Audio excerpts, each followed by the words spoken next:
wanted to do because it was a cartoon. Mm-hmm. He's still doing it. Yeah. Yeah. He is, yeah. Go ahead. I was just going to say, Conan does this show, and if you go to the Team Coco website, you can check out some of the episodes. He does this digital series called Serious Jibber Jabber, where he sits down at length. He sort of does almost like a Charlie Rose style interview with people that he's just fascinated with.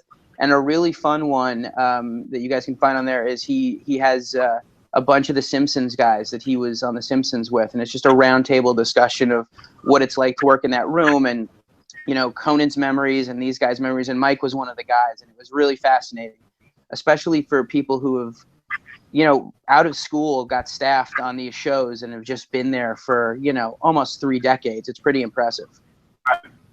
What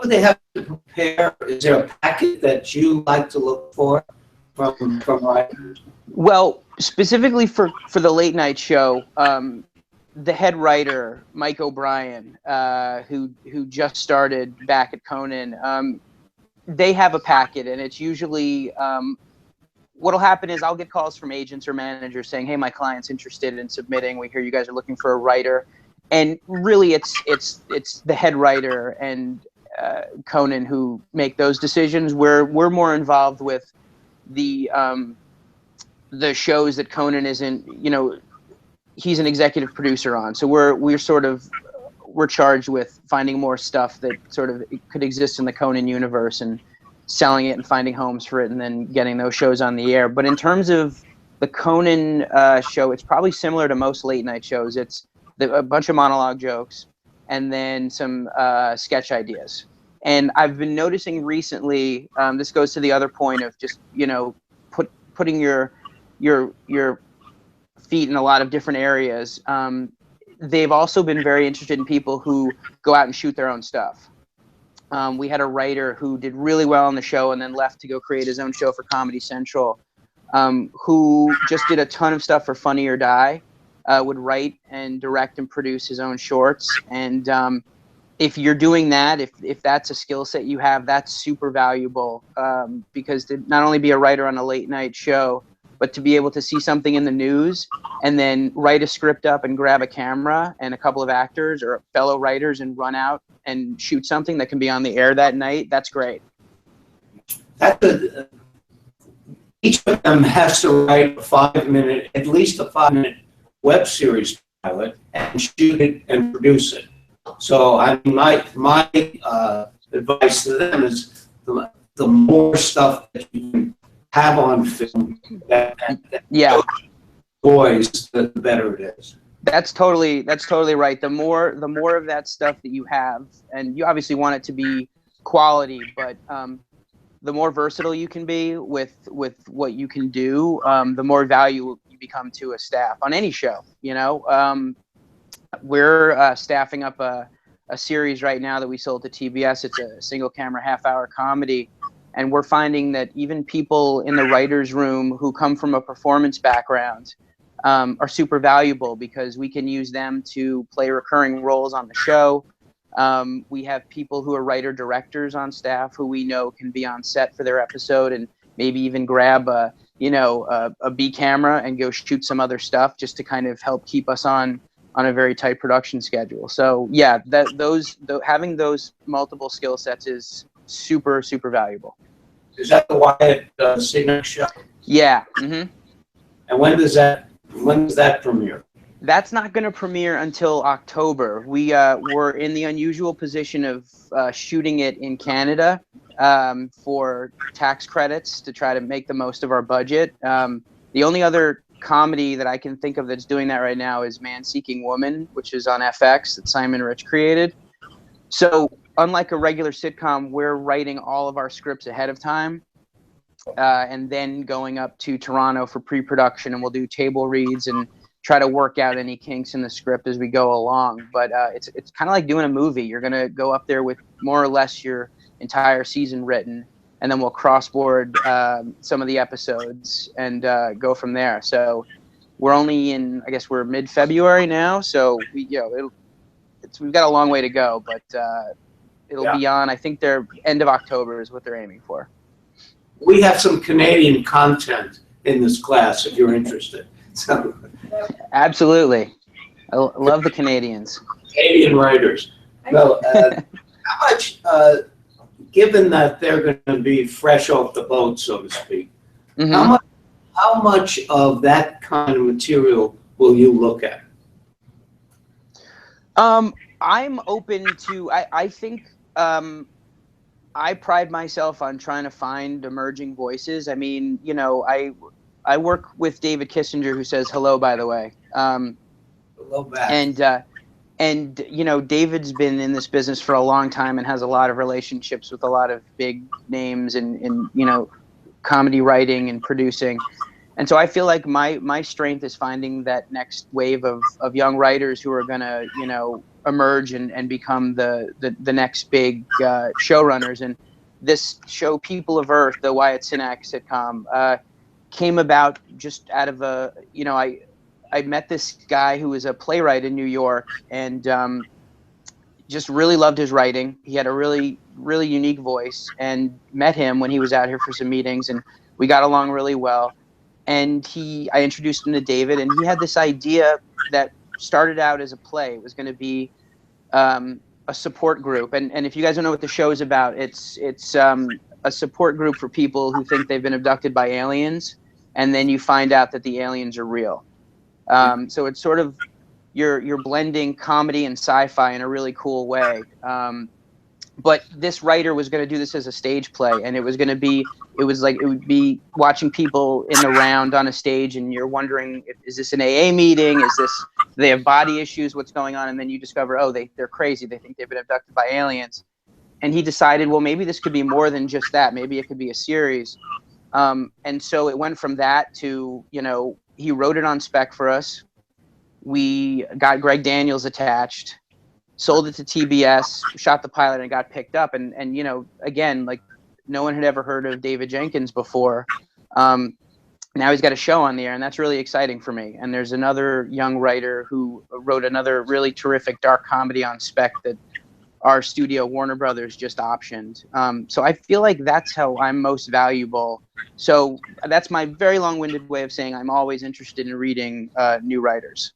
Please be long-winded. We have questions? Yeah, sure. It's a Canadian concept. I was just wondering. Can you hear okay? Is it? I think it might be better is it better if you guys are closer? Sorry to make you get up. I'm just. Up here. Can you hear me any better from up here? That sounds much better. Yeah. I just kind of had a question in regards to what you're talking about in terms of all the scripts being written before actually shooting People of Earth. So how much of that can change during the shooting process if everything is kind of written? Well, we'll find out. It's a great question. I mean, it's something that we've been asking ourselves as we've been getting ready to get the room together for this show. I don't think you're going to be able to make any drastic changes. I think you're going to have a pretty clear idea of where the season goes and then what's happening in each episode. But I do think, you know, there'll be a few writers up there on set, and I think you're going to want to give yourself a little leeway. Especially, the only proof we have is the proof of concept is the pilot, and we ended up with a great cast. But in series, it remains to be seen, you know, what each actor's strength is going to be, and you won't really know that until you're into the shooting process. So I think we want to give ourselves a little bit of room. If someone turns out to be really good, maybe we can make some changes to scripts to give them a little bit more to do. But the way the schedule is set up, I think we're going to be locked into making very few changes. Thank you so much. Yeah. David, could you tell us a little more? Another Canadian concept. He has citizenship, so. Could you tell us a little bit about what your day-to-day is like, and I guess how you rose through the ranks and got to this point? And yeah, you know, the day-to-day over here is we're on the Warner Brothers lot. We're right next door to the stage where Conan does his show. And really, the day is, I do a ton of reading. You can't really see, I guess I can move you guys around, but you can kind of see, like, this is the floor. Let's see, that's a terrible shot. I'm clearly not a director. There's a couple of stacks, and the stacks continue around the other side of my desk, and it's just a lot of reading, and then meeting writers, taking pitches. There's still a pretty specific schedule when it comes to selling shows to the big broadcast networks, but in terms of cable, it's sort of all year round. So we're constantly reading and meeting people and hearing pitches and reading articles and looking for stuff online that might be the basis for a TV show, that then we can look for a writer to develop. So it's a lot of that, which is great. I mean, if you can figure out a way to do this for a living, it's a really fun way to make a living. And I think I was always someone who said, I know I'm going to have to work. I'd love to find something that doesn't feel like a job. And no situation's perfect, but it's a lot of fun, and it's especially fun spending your days around really creative, funny people. And in terms of my kind of story, I went to school for journalism and political science, and my goal at the time was to get into television news. And I did a couple of news internships, and it was the absolute worst experience. I mean, it was really boring. And I went to school in Connecticut, in rural Connecticut, and there was not a lot going on. So I think that had a lot to do with just how dismayed I became with that being my potential future. And I went into New York City to interview at a couple of the networks for news internships. And at NBC, just through a series of circumstances, I ended up applying for an internship at Late Night with Conan OBrien. And I had grown up a huge late night TV fan. My dad used to wake me up to watch Johnny Carson's monologue with him. And then I fell in love with David Letterman. And when Conan took over, just this stuff he was doing, I thought was so cool. And I decided, no matter what I ended up doing with my life and whatever career I ended up in, I felt like if I didn't take that chance at that point, I was going to regret it. And it just so happened they hired me, and I spent a spring and a summer down at 30 Rock working on that show.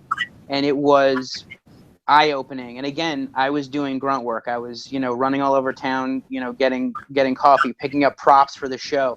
But it was exhilarating. It was great to be a part of. And one of the real cool things was if you went and bought the writer's dinner, if you went and picked up their dinner, you could sit in the writer's room with them after the show while they came up with stuff for the next night. And it was just amazing. And it was so great to be a part of. I went back to school and graduated and really just said, I want to be in entertainment. And I had met enough generous people on that show who said, well, if you want to do it, you got to be in LA. That's where the jobs are. And if you make the move, let us know and we'll introduce you to people. So I took them up on it. I moved out. I was sleeping on a buddy's couch and just running around town interviewing. And got a job in production as a PA. That turned into an assistant's job for a producer. And then I ended up working for a line producer for a few years, which was not the most exciting work, but being around someone whose job it is to oversee the money on a show and to have the ability to actually read a budget has become super helpful to me. And I don't think I ever would have sought that out. And then I had spent enough time in production realizing that I didn't want to be beholden to a show for my employment. I wanted to do something where I had more direct contact with writers and was able to kind of help them, get their visions on screen. And so I started working as an assistant at Regency Television.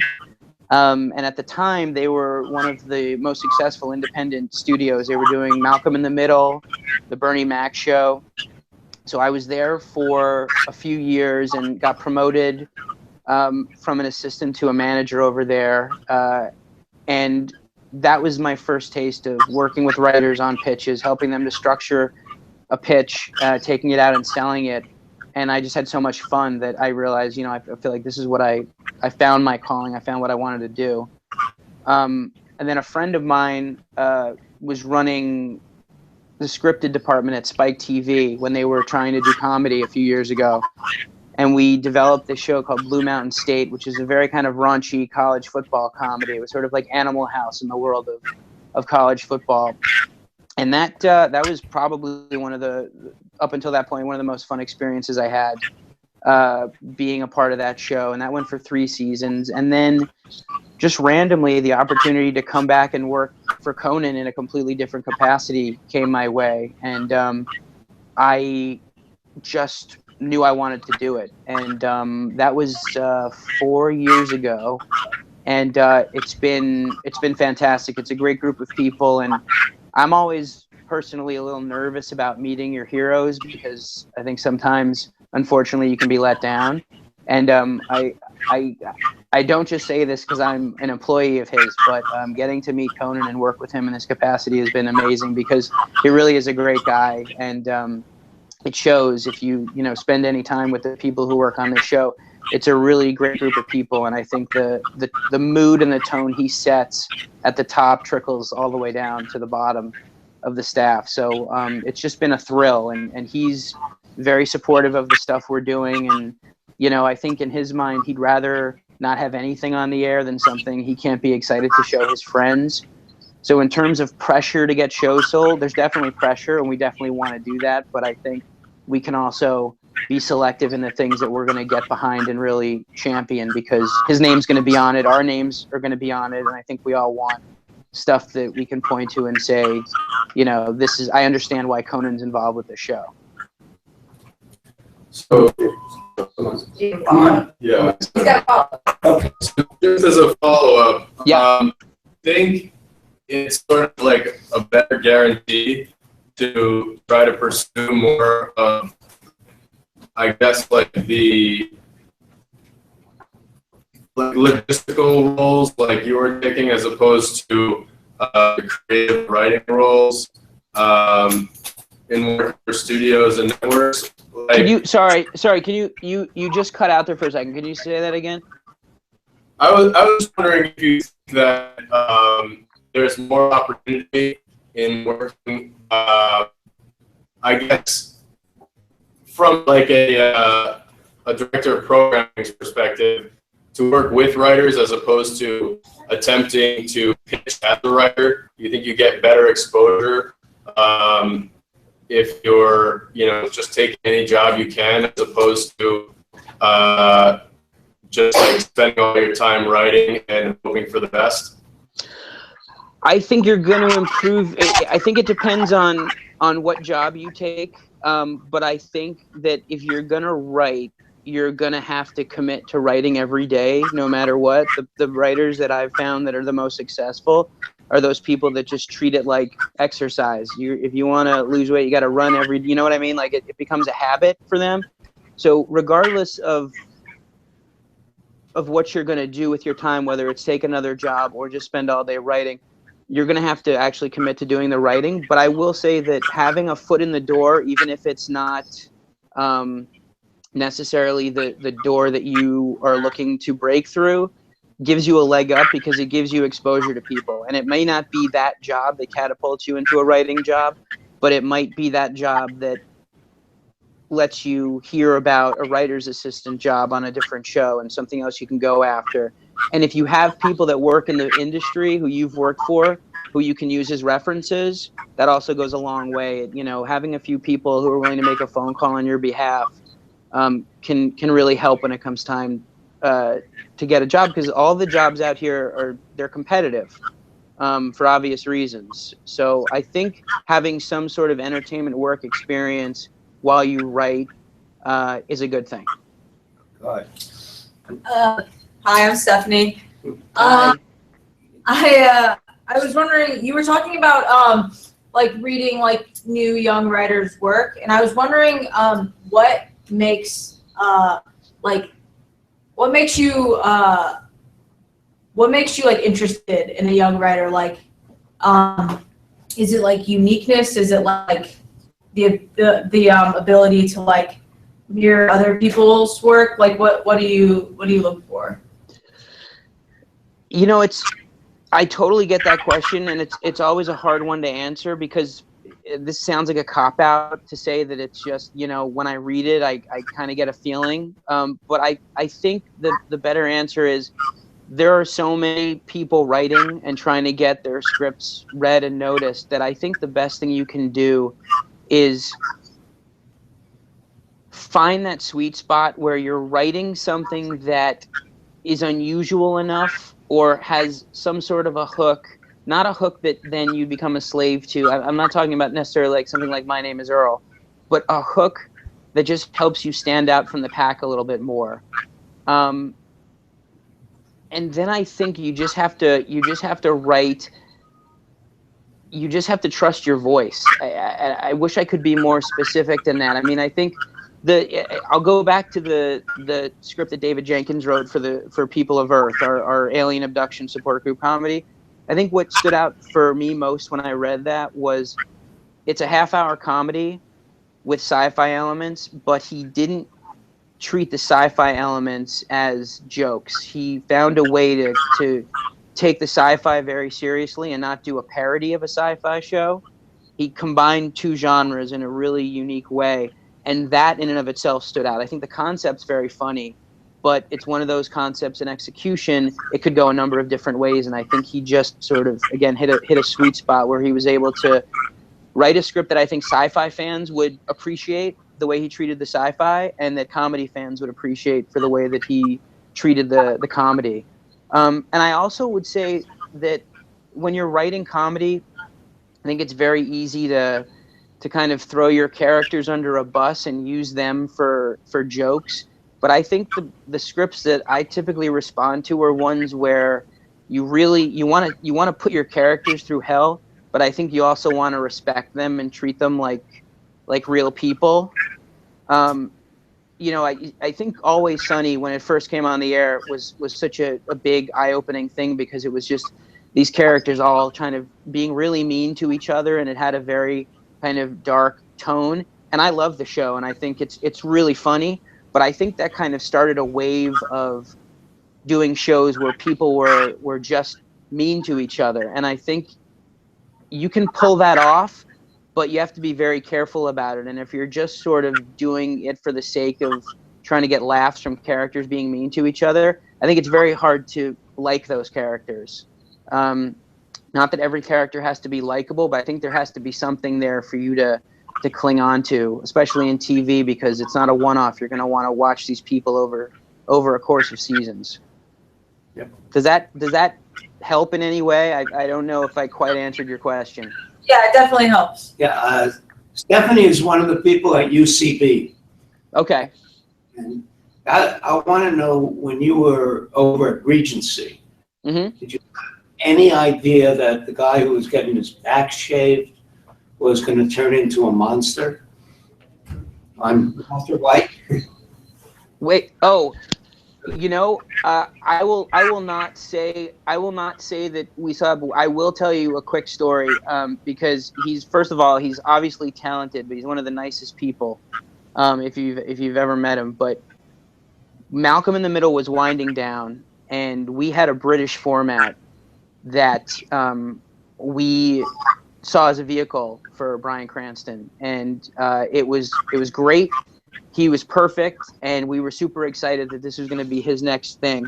And we took it out and pitched it, and I'll never forget, there was one network, and I won't mention which network, but the execs heard the pitch, politely said, okay, well, we really like it, let us get back to you. And then when we called to follow up, the reason they passed is that they didn't think Bryan Cranston was a star.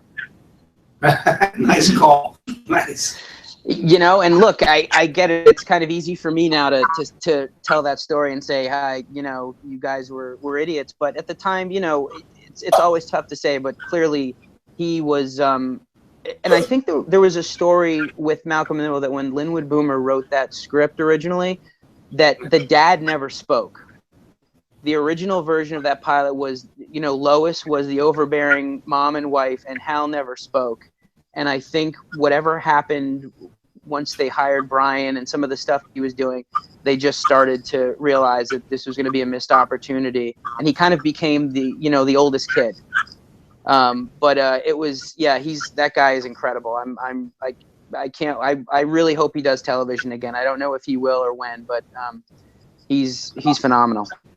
I mean, you know, he has Trumbo. He had Yeah. It's It's hard to top Breaking Bad. I don't know. I think you kind of where do you go after that?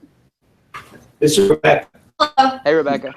I actually have two questions. One specifically I just thought of after Stephanie's. But what kind of scripts and ideas that get pitched to you do you not respond to, that you don't like? Like, what are their qualities? Well, I guess I can answer that in two ways. I feel like once you've been doing this long enough, you get used to hearing the same idea pitched over and over again. And it kind of comes in waves. There's different ideas that I just feel there's not enough there. I think for us, though, the measuring stick more than anything else is if you kind of, and it's tricky, and not everything falls into this specific category, but we try to look at things again from, you know, does this make sense having Conan O'Brien attached to it? And so if you kind of think about his late night persona, because nothing that we would be putting on the air is going to have him starring in it, the question becomes, you know, could this sort of exist in a Conan universe? And I think the stuff that we normally respond to is somewhere at the intersection of smart and stupid. And if you can hit it, it's a great place to be for comedy. You know, we're definitely attracted to things that I don't want to say have a sci-fi element or that would. I think we sort of look for things that would appeal to comedy nerds. Those are our people. I think, you know, there's a lot of stuff that the writers on Conan will pitch that doesn't make it onto the air, and some of the ideas are just insane. And luckily for us, we have a network that's in our Turner family, Adult Swim, which is a nice place to bring the weirdest ideas you can think of. And they're great. There's really, I have yet to pitch them anything that they said was too weird for them. So they're great. And now TBS is under new management, and they seem to be taking a liking to more of the stuff that we love. I think, you know, there's a lot of people who say, you know, write what you know, and I think that's kind of been twisted into you need to write something that you've actually experienced in your life, and I don't think that's a good piece of advice. I think you can write about anything you want. I think you want to inject a little bit of your own point of view and personality into it, but I think that a lot of times writers come in with an idea and this is something that happened to me, and unfortunately I'd say 90% of the time those things just aren't that interesting. And it's not to be mean, but just in thinking, we're constantly thinking about, okay, how are we going to sell this up to the next level? How am I going to convince David that this is something that we should go out with? How are we going to convince the studio? And then are we as a group going to convince a network to buy it? And I just think, again, I don't recommend that every idea needs to be super high concept, but I do think it's got to go beyond just this really crazy thing happened to me in college, and I think it's a great idea for a show. Maybe it is, but I feel like there's a lot of people now who are being pushed by their agents and managers to write something based on what happened in their life, in their marriage, or when they just had a kid for the first time. And I don't know. It takes a pretty talented writer to make sort of an everyday event worthy of a series order. If it's all right, my second question. This goes back to what you were discussing before. So just in terms of, for lack of a better term, like paying dues on your way up. Yeah. How long do you think on average that is? Is there an average, or are there ways to kind of skirt things? Yeah. I don't know the answer to that. I think it really there's definitely a little bit of luck involved, but I think it really does boil down to how hard you work. I think I would say that a lot of people who are out here in this town who say they're writers probably aren't spending most of their time writing. I think the more time you spend doing that, if that's your goal, you're going to be successful. You're going to have a huge leg up on the people who claim to be writers but really aren't doing much to advance themselves. And then in terms of, paying your dues, again, it really depends. I mean, I spent I spent a number of years in production because I was just trying to figure out what I wanted to do. And I worked for someone who liked me and who I did a really good job for. And every time he got hired to do a show, he would bring me onto that series with him. And it was great, but it also felt like I didn't have as much control over my own career as I wanted. And so I made the decision to seg into development. If I had come right out of school and worked at an agency and got hired as an assistant, maybe I would have knocked 3 or 4 years off of my climb. But the time I spent in production now, even now doing this job, is super invaluable. So I don't know. I know people that succeed overnight, and I know people that have been at it for a long time, and they're still trying to do it. But I think I when I came out here, I had quite a number of friends who were in the business, and all of them except for one are gone off doing other things. And I think you got to persevere. If you want to do it, you have to stick with it. And if you're good to people and you work hard, I think you'll get there. Thank you. This is Samantha. Hello. Hi, Samantha. Hi. I just want to go back to your career path because the time between working on Late Night as an intern and then now being on Team Conan, it seems like you've kept connections and networked with a bunch of his people and all of that. And I was just kind of curious hearing how you stay in touch with all of them because it's something I'm currently struggling with trying to do that. Well, in truth, I didn't really stay in touch with that many people from when I was an intern. What happened was while I was interning, I was asked by the director if I would sort of act as her assistant. And so I became very close with her, and she and a couple of the other people on the Conan staff made introductions for me to people out in LA once I moved here. But that director left the show not too long after, so she's off doing other things. I think the way this kind of came full circle is that when I was at Spike, when we were looking to do more comedy, we were talking to Conan's company about developing stuff. So I got to know David through that process. And then when this job came open, I was just, again, like, oh yeah, it was this would be amazing. I think this would be a great opportunity. So I just reached out to him. But in terms of keeping in touch with people, what I find myself doing is you have your core group of friends, and I'd say 50% of my friends work in entertainment and 50% of them don't. And the ones that I work in entertainment with, they're friends, and we just stay in regular touch. And then other people who I meet on projects, whether it's a writer or a studio executive, a lot of agents, we just kind of email. It's a lot of email and just, hey, been a while since we've spoken. Let's grab a bite to eat. Let's get coffee. Let's get drinks. And it's a lot of that kind of stuff, and just kind of keeping those lines of communication open. And it turns out it's helpful in a lot of ways. I mean, it's great to, be in a business where you can do your job, but also socialize with people and have these friends. But then when they have a client that has a script, if you've done a good enough job of staying on their radar, they'll call me up and say, hey, I've got this script. I thought of you. Give it a read. We haven't sent it out yet. I want to know what you think. And all of a sudden, if it's something great, you have a jump on the competition. It's at times can feel like a lot of work to keep these things going. But the more you work at it, the easier it becomes. And then you'll start to see your circle kind of slowly expand out. And a lot of those people have been helpful to me in my job in helping introduce me to new writers. I've been helpful to them because I've been able to introduce writers to them if the writer's looking for an agent or a manager. And then it's sort of like they did me a favor, I did them a favor, and then you kind of have this nice little working relationship going with them. Thank you.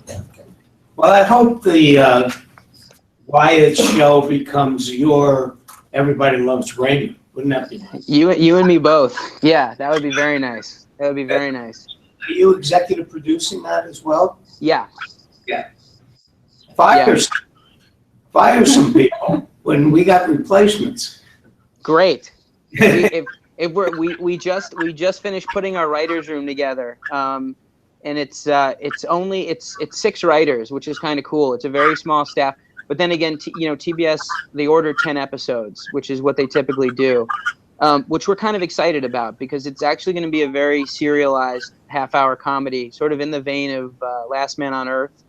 Some people are going to die. We're going to do some very interesting things that I think typically you don't see on a half-hour comedy, and so it's nice to have 10 episodes where you can really tell a story. And 22 episodes is great because the money is great, but that is a real struggle, I think, for writers to, especially in a first season show, to come up with 22 episodes. You won't remember this, but to begin with, there were 39 episodes in a season. 39. Oh wow. I don't remember that. That sounds brutal. 39. But how many of those, where did those 6 writers come from? Well, we were fortunate that along the way, Greg Daniels became really interested in this and jumped on board our show. So Greg directed the pilot, and he's staying on board as executive producer. And so he's obviously got there's a whole tree of writers that have sprung from the Greg Daniels school. And between Greg and this other writer who's a Canadian, we do have a Canadian on staff, Norm Hiscock, who wrote for Kids in the Hall and on King of the Hill, and he left Brooklyn Nine-Nine actually to come and run our show. Between Greg and Norm, we had quite it was an embarrassment of riches when it came to the writers, so it was pretty easy to staff up. But we also found some young writers too. I mean, we found this one girl who had written on Saturday Night Live for a couple of seasons and was a performer. This girl, Natasha Rothwell, who is amazing, and so she's going to be on staff for us. So I think we tried to combine a room where you've got a lot of experience at the upper level, but then really get some new emerging voices. And because our cast is really gender balanced and diverse, we wanted the room to reflect that. And I know that diversity is a thing that comes up all the time, but we really took it seriously for the show. So we wanted to make sure that we had a really strong female presence on staff. So we have 3 great female writers. We really wanted to make sure that the writers' room reflected the cast, and I think we pulled that off. So that's exciting. Good. And here's a Canadian yet again. Valerie. Hi. Cardinal, that's what they call me. I just had a question, I guess, going back to the beginning of your career in entertainment. I know you said kind of after your internship with Conan that people were telling you move to LA, go, all the jobs are there. And I was wondering if you thought that was still the case today, or more so ago. It's a good question. I mean, I moved out here, like I said, right after college, and so I haven't been back in New York that much. I mean, there's definitely a great comedy scene in New York. We're working with a young comedy troupe out of New York. We sold a show to IFC with them. But in truth, I still feel like the majority of stuff is out here. If for no other reason than if you've got a couple of scripts and you get yourself an agent and that agent starts getting you meetings, I'd say the majority of your meetings are going to be out here. You can meet with the Comedy Central or MTV execs in New York, but really, the people that are making the decisions that are looking to staff their shows are out in LA. And if your goal is to get on the staff of a show, you're going to, at some point, you're going to want to end up in LA. And I'm sure there's a situation that can prove me completely wrong, but I'd say the writers I meet with who are either in New York or Chicago, or now there's a big community of people down in Austin, Texas too, directors who we've been talking to about doing stuff.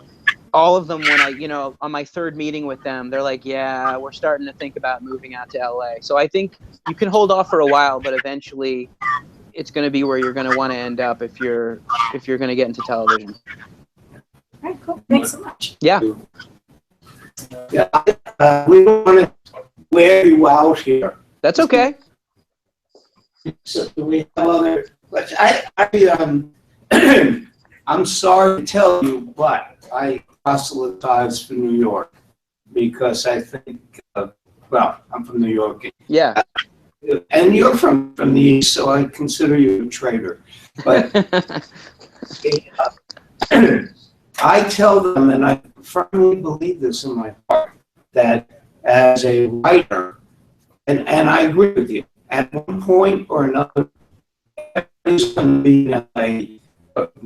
short time, maybe forever, but I think in gestation process that they will be better writers here. They will be tougher and grittier, and I sometimes refer to LA as the Scranton, Pennsylvania of the dreamers. I'm a little scared. That's a very accurate. That's really good. And I don't want them to be influenced by what LA needs, what they think they need. You know, the other day we were talking about Installer agency, and when I started, there was ABC, CBS, NBC, Yeah. and then Fox. And now they said there are 75 platforms. Yeah. So, you know, this is, and I'm also interested in, are you tethered to TBS and Adult Swim, or you go everywhere? No, we are.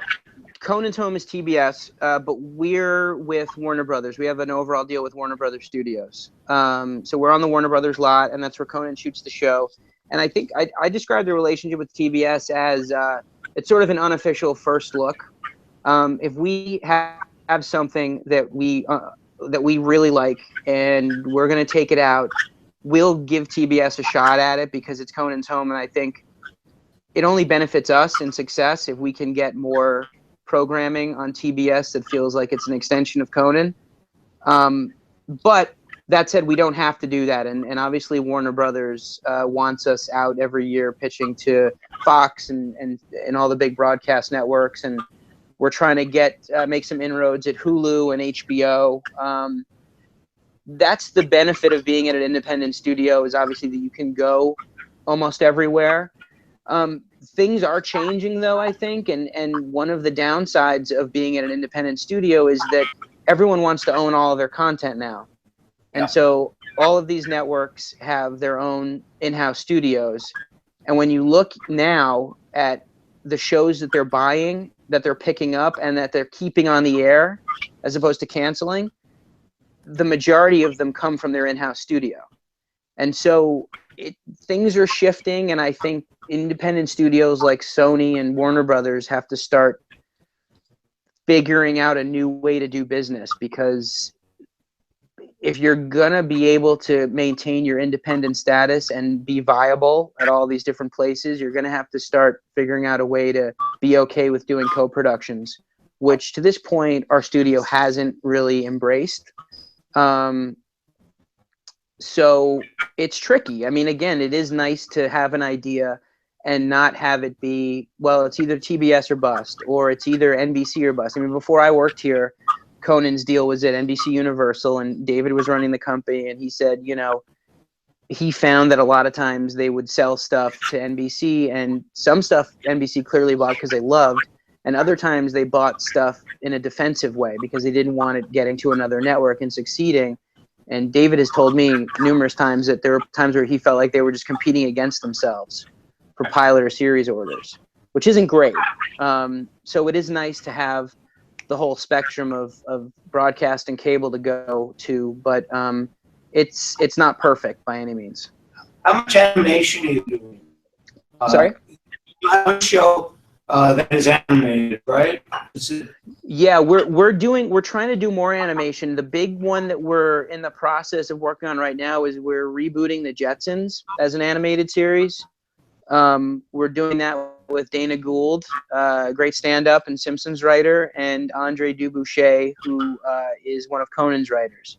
We paired them together, and you know, Warner Brothers owns the Hanna-Barbera library, so they came to us and asked us if we would be interested in trying to reboot that. And it's been tried a bunch, and I know there was I think a live-action movie in development, but no one's ever really cracked it. And Dana came up with a really fun, almost kind of like, yeah, that's why hasn't anyone else thought of that approach to it? And the way we're doing it is we're taking the Jetsons, and if the original Jetsons was sort of the Kennedy era vision of the future and you know, embracing technology, and technology is going to make our lives easier, this would be today's vision of that future, where we've all become slaves to technology to some extent. So it's a much more dystopian version of the Jetsons. And in this version, you still have Orbit City above the clouds, but you also go below the clouds, and it's basically Blade Runner, and that's now where the Jetsons live.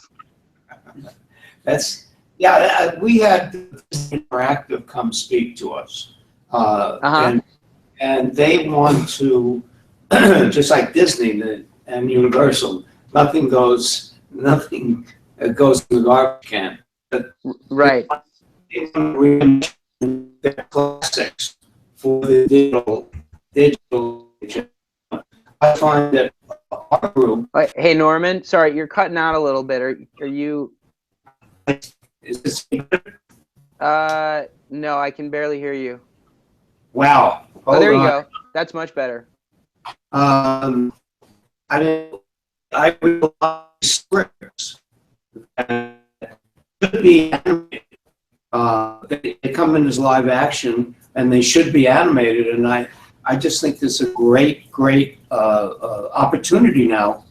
The animated shows, and they stay on forever if you get them right. Yeah, absolutely. Yeah, we're definitely interested in doing more animation. A couple of things that we're doing for Adult Swim. It's funny. One of them was pitched by a Conan writer to us as a really kind of insane live action show, and our immediate reaction was, well, let's do an animated. You'll be able to capture the scope of it much easier, and it's exactly what you're saying. You can really go for it, and then in success, you're set. Oh yeah. Any other questions? Larry, you've been so generous. I can't thank you. This was a lot of fun. I hope I was able to answer most of your questions. Thank you for asking me to do this. This was a lot of fun. Can you do it again tomorrow? I'll just stay here. Okay. You guys, you pop up whenever you're ready to go. Please say hello to David for me. I will. And thank you so much. We really appreciate it. You got it. Thanks, guys. Thank you. Good luck, you guys. Keep going. Keep working at it. They'll be I gave them your home address. Perfect. Take care. Bye-bye. Bye, guys. See ya.